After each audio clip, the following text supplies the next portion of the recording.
Okay, glutamine is so preparing for this talk. I did something that I do for the talks I never do any other time, which is like dive into the research to see what has been proven, what is out there.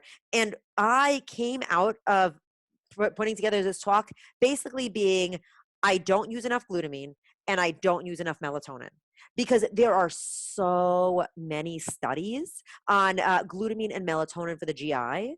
Glutamine is an amino acid. Amino acids are building blocks for protein. It's critical for the immune system and it's integral for the GI cells. Uh, Glutamine is the most abundant amino acid in the body. That's how important it is, mainly because I think your GI is so abundant and it really feeds those enterocytes directly. It is also the main immune cell for the white blood cells and the intestinal cells.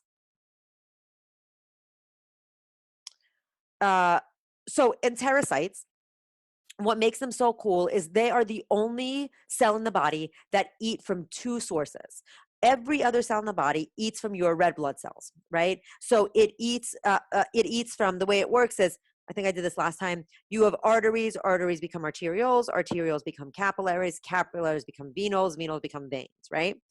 Capillaries are the site of perfusion. And so what happens is, one red blood cell at a time passes through a capillary. They perfuse out of the capillary. They feed all of the cells that's around there. And then the deoxygenated cells come back in and then they keep going. The enterocytes, or the active cells of the GI, eat from the lumen also. So what that means is they get first pick of the food that they want. These are, I was born in Soviet Russia, and one of the best jobs you could have in Soviet Russia was working at the marketplace, because the food that came in that was the freshest you would get. And then everybody else would have to stand in line for the other food that was, like the blue chicken or the wilted lettuce or whatever. And so that's what the enterocytes do. They are the ones that are, they get to choose what they want to replenish their cells first, and then they get to give it to the body. Glutamine is the first thing they're going to choose because it's so bioavailable. It helps GI health and immune health, and it helps protect the gut from atrophy or injury when there's a lot of stress. They've done a lot of this research with ulcerative colitis, who has active ulcers in the intestine that are bleeding. You can't have any more of an active stress on the body than that. And giving them glutamine actually heals up that inflammation and helps them cope with that stress. It also enhances growth of the intestinal barrier.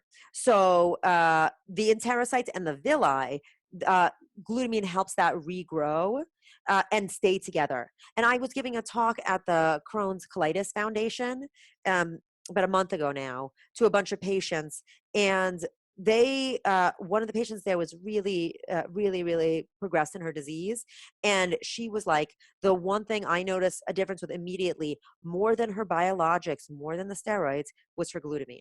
I mean, it is one of those things that it just helps the GI be healthier, and you feel it right away because you turn over a new GI every 3 days to 3 weeks. And in fact, most of your poop, the brown part of your poop, that's actually not food, that's intestinal cells that you're turning over and growing new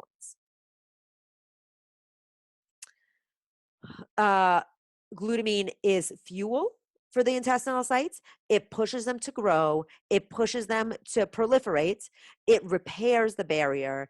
And if there's an infection or an injury, it makes it feel better.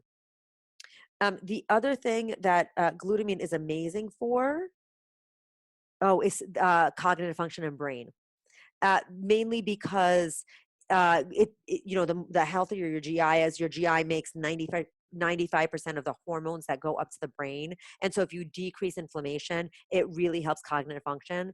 When I was studying for my board exams, which was like these 3 days of like hellish testing that you spend like 2 months studying for, glutamine was one of my things that I did to help my cognitive function. I swear to God, I was like, why didn't I do this 6 years ago when I started school? So you can take it in a capsule. You can take it in a powder. If I have my preference, I prefer you take it into a powder. The therapeutic dose is somewhere between 3 and 6 milligrams per day. 3,000 and 6,000. So sorry, 3 to 6 grams or 3,000 to 600 milligrams per day. If you can do it in divided doses, 2, 2, 2, it will be more effective because you're continuing to wash the enterocytes over with a super anti-inflammatory amino acid. Empty stomach? It would be preferential, and it's better to take it than not take it.